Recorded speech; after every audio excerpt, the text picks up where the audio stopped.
what's the difference between socialism and capitalism? In socialism, people wait for bread. In capitalism, bread waits for you.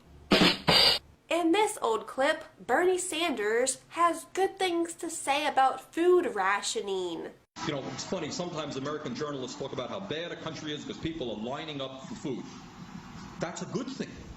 In other countries, people don't line up for food. The rich get the food and the poor starve to death. Socialism isn't cool, guys. Making everyone equally poor is not progress. 49% of people aged 18 to 29 have a positive view of socialism. Yikes! I've never understood how young people who tend to be anti-authority, let people control their own destiny, peace and harmony, would be for socialism. A centralized, top-down system where the government decides? Even if you have the smartest leaders, the best leaders, people with great intentions, the economy cannot be centrally planned. The economy, there's all these signals going back and forth from consumers to producers about increasing and decreasing supply and demand. Giving control of that to politicians and bureaucrats is insane. They cannot possibly have the knowledge to run things. That's why there were bread shortages in the Soviet Union, and soap, and shoes, and butter, and. In 1989, Russian President Boris Yeltsin went to a U.S. grocery store.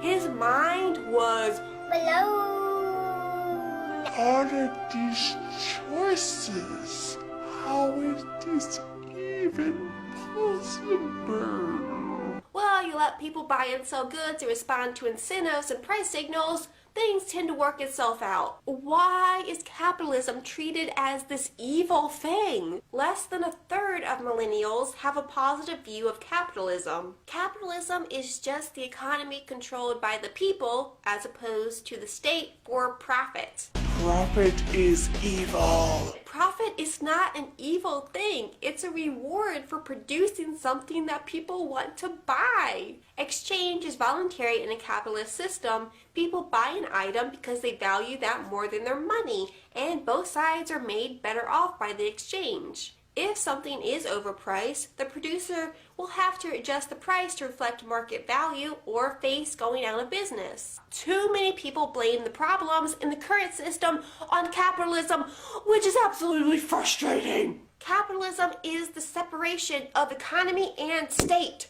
Wall Street bailouts, corporate handouts, those are the opposite of capitalism. Do not blame capitalism on them. To me, the face of capitalism is the entrepreneur who risks everything because he or she has an idea that they believe will make people's lives better.